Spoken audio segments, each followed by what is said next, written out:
उपस्थित सभी समाजवादी पार्टी और राष्ट्रीय लोकदल गठबंधन के जिम्मेदार साथियों की ओर से, माननीय अखिलेश यादव जी की तरफ से, सभी उम्मीदवारों की तरफ से, जो हाल में बुलंदशहर में जो घटना घटित हुई है, जिस तरह हाथरस में एक पीड़ित परिवार को न्याय दिलाने के बजाय जिस तरह सरकारी तंत्र उनकी न्याय की गुहार की आवाज को दबाने में जुटा था, एक हृदय विदारक घटना यहां बीती है। मैं उस पीड़ित परिवार, हम सब की ओर से उस पीड़ित परिवार की तरफ के प्रति संवेदना व्यक्त करना चाहता हूं और ये विश्वास दिलाना चाहता हूं कि जब हमारी सरकार आएगी जनता के आशीर्वाद से, क्योंकि किसी भी सभ्य समाज में जीरो टॉलरेंस होना चाहिए ऐसे जघन्य अपराधों के लिए, और ऐसे जघन्य अपराध रचने वालों को सख्त से सख्त कानूनी सजा मिलनी चाहिए। तो ये विश्वास दिलाता हूं कि जब सरकार आएगी और हम जिस तरह का परिवर्तन लाना चाहते हैं, जिस तरह की व्यवस्था, जिस तरह की गवर्नेंस, सुशासन जनता को देना चाहते हैं, कि महिला सुरक्षा पर बड़ी पहल कर उत्तर प्रदेश में व्यवहारिक परिवर्तन हम लाएंगे। उस परिवार की न्याय की लड़ाई को अंतिम मुकाम तक पहुंचाने के लिए हम सब लोग प्रयास करेंगे। आज इस बैठक में मैं एक बड़ा संकेत आपके माध्यम से देना चाहता हूं। लोग जो सत्ताधारी हैं वो कोशिश कर रहे हैं कि किसी तरह जो एकता हमारे बीच की बनी है, जिस तरह से किसान कौम, कमेरा वर्ग, सभी जाति और धर्म के लोग और खासतौर से नौजवान बड़ी उम्मीद के साथ गठबंधन के प्रति हमारे इस कारवां में साथ चल रहे हैं, जुड़ रहे हैं, कहीं ना कहीं बीजेपी वालों की बौखलाहट सामने आ रही। योगी जी की बयानबाजी को आप देखें, और बुलंदशहर भी कई बार वो आ चुके हैं, बड़े बड़े नेता कैंप कर रहे हैं और ऐसी भाषा वो प्रयोग कर रहे हैं जो कभी हमने मुख्यमंत्री के इस पद पे विराजमान कभी किसी नेता के माध्यम से ऐसी बातें सुनी नहीं। तो पद की अपनी गरिमा होती है, पद का अपना एक विश्वास होता है। ऐसा लगता है कि हार की बौखलाहट उन्हें सता रही, और आज तो कुछ मौसम भी बदला लग रहा है। लगता है कि गोरखपुर से उन्होंने कुछ कोशिश की है कि फिर दोबारा ठंड लौटे, लेकिन ये क्षेत्र किसानों की धरती रही है। किसान आंदोलन में इस क्षेत्र ने बड़ी भूमिका अदा की। यहां के घर घर में जवान देश की सीमा पर तैनात हैं, देश की रक्षा के लिए तत्पर हैं। तो हमारा तो खून भी गर्म है और देश के लिए सब कुछ न्यौछावर करने के लिए हम लोग राजी रहते हैं। तो हमें धमकी देना, इस क्षेत्र के मिजाज को मुझे लगता है योगी जी समझ नहीं पाए। वो जितना हमें धमकाएंगे और भड़काएंगे, हम उतने ही एक होंगे, संगठित होंगे और ताकतवर होंगे। इस चुनाव का मुद्दा साफ है, नौजवानों को नौकरी दिलानी है, स्वास्थ्य, शिक्षा, जमीनी मुद्दे हैं, उनको लेकर हम लोग चल रहे हैं साथ, और बहुत अच्छी व्यवहार जो अखिलेश जी लगातार कर रहे हैं, हमने अपने घोषणा पत्र में शामिल की हैं, उस पर भी अखिलेश जी बताएंगे। लेकिन सीधी सीधी बात है, किसानों को फैसला करना है और नौजवानों को फैसला करना है। ये वो सरकार है जिसने कीले बिछाई, अवरोधक बनकर काम किया। ये वो सरकार है जो चुनाव के इसने बिल्कुल पूर्व संध्या पे भी जब बजट लाती है, किसानों के लिए कुछ नहीं। केंद्रीय बजट में आपने देखा होगा, अवलोकन किया होगा, मध्यम वर्ग, गरीब किसान के लिए इस पूरे बजट में कुछ नहीं। 34% तो नरेगा का बजट काट दिया। नरेगा वो योजना है जिसमें कम से कम कोविड की महामारी के दौरान जब लोग पलायन करके घर जा रहे थे, गांव जा रहे थे, कुछ ना कुछ आर्थिक सुरक्षा उनको दी गई, सहायता उनको दी गई, और 34% उस योजना का बजट काट दिया।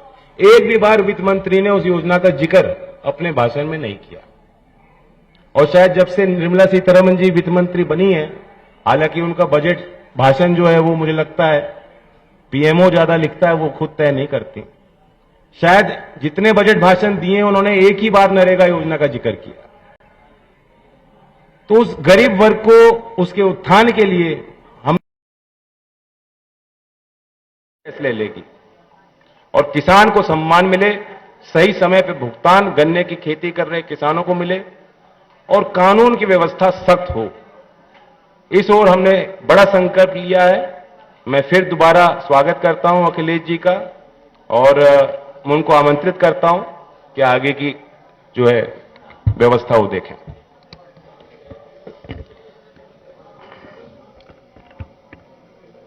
मैं जैन जी का धन्यवाद देता हूं और बहुत सारी बातें उन्होंने रखी, जहां से शुरुआत की कि बुलंदशहर की घटना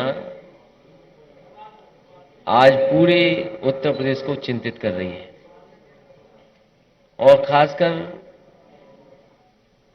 बेटियां, बहन ये सोच रही हैं कि लगातार सरकार ने ये कहा कि कोई भी बेटी अगर 12 बजे भी घूमना चाहेगी तो कहीं उसके साथ कोई घटना नहीं होगी। और सरकार के केवल मुख्यमंत्री नहीं बल्कि दिल्ली से गृह मंत्री से लेकर के जितने भी सरकार के लोग हैं, ये बताने में कहीं चूक नहीं कर रहे हैं कि कानून व्यवस्था आज उत्तर प्रदेश में सबसे आगे है। लेकिन लगातार जो घटनाएं हो रही हैं और आपके जिले में जो घटना हुई है वो हाथरस की घटना को याद दिलाता है। हाथरस की बहन के साथ जो हुआ, उसके परिवार के लोग चाहते थे कि अंतिम संस्कार उनकी मर्जी से हो जाए, लेकिन सरकार ने उसकी परवाह नहीं की। और वहीं बुलंदशहर में इतनी निंदनीय घटना हुई है, जघन्य अपराध हुआ है, अभी भी अपराधी घूम रहे हैं। अभी भी सरकार उस परिवार की मदद के लिए आगे नहीं आई है। दोषी कब पकड़े जाएंगे? हम यहां बैठे हमारे गठबंधन की तरफ से यही कहेंगे सरकार को कि दोषी जल्दी से जल्दी पकड़ें और कड़ी से कड़ी कार्रवाई हो। और जो सरकार आज मदद कर सकती है, सरकार मदद करने के लिए आगे आए। और जहां ये दावा करती है सरकार कि उसकी सरकार में बेटियां सुरक्षित हैं, कहीं कोई अपराध नहीं हो रहा है, कम से कम अब झूठ ना बोलना सरकार बंद कर दे। और अगर हम आंकड़े देखते हैं तो बड़े पैमाने पर ऐसी घटनाएं उत्तर प्रदेश में हो रही हैं और आंकड़ों में भी कई प्रदेशों को उत्तर प्रदेश ने पीछे छोड़ा हुआ है। जो सबसे अच्छी योजना थी पुलिस रिस्पांस सिस्टम डायल 100, नाम बदल करके 112 उसको कबाड़ा कर दिया, बर्बाद कर दिया। मैं आज भरोसा दिला सकता हूं, मैंने कल भी कहा कि पहले यह तय था कि 10 और 12, 15 मिनट में पुलिस पहुंच जाए मौके पर और इसको धीमे धीमे और अच्छा करना था जिससे कि कम समय में पुलिस पहुंच जाए। समाजवादी सरकार और आरएलडी के गठबंधन की सरकार, सहयोगी दलों की सरकार बनती है तो भरोसा दिला सकते हैं कि चाहे गाड़ियां बढ़ानी पड़े और बेटियों बहन के लिए जिस तरीके से 1090 पावर वुमेन लाइन बनाई गई थी, अगर स्ट्रक्चरली चेंज करके बेटियों की सुरक्षा के लिए डायल 100, डायल 112 में ही कोई व्यवस्था करनी पड़ेगी तो की जाएगी। और वहीं गाड़ियों की संख्या विशेष बढ़ा करके सुरक्षा का माहौल बनाने का काम ये दोनों गठबंधन के लोग करेंगे। इधर मुख्यमंत्री जी की जो भाषा बदली है, पता नहीं मुख्यमंत्री क्यों भाषा बदल रहे हैं। और मुझे लगता है कि जो हवा चल रही है पहले चरण में, यहां के लोगों ने ऐसी हवा चलाई है कि भारतीय जनता पार्टी और खासकर मुख्यमंत्री जी, उनको समझ में नहीं आ रहा कि क्या कहा जाए। वो हमारे मुख्यमंत्री हैं, वो कोई कंप्रेसर थोड़ी है। कि हमें ठंडा कर देंगे। हमारे बहुत सारे लोग हैं, जानते होंगे, फ्रिज में ठंडी चीज रखने के लिए कंप्रेसर होता है। कंप्रेसर खराब हो जाए तो क्या मुख्यमंत्री जी हमारे कंप्रेसर हैं? और जो लोग कह रहे हैं, गर्मी की बात कर रहे हैं, हम उन्हें भरोसा दिलाना चाहते हैं कि गठबंधन की सरकार बनेगी तो भर्ती दी जाएगी, भर्ती खोली जाएगी। गर्मी नहीं, भर्ती। नौजवानों को भर्ती के लिए उन्हें देने का काम, उनको नौकरी देने का काम गठबंधन में होगा। और जिस तरीके से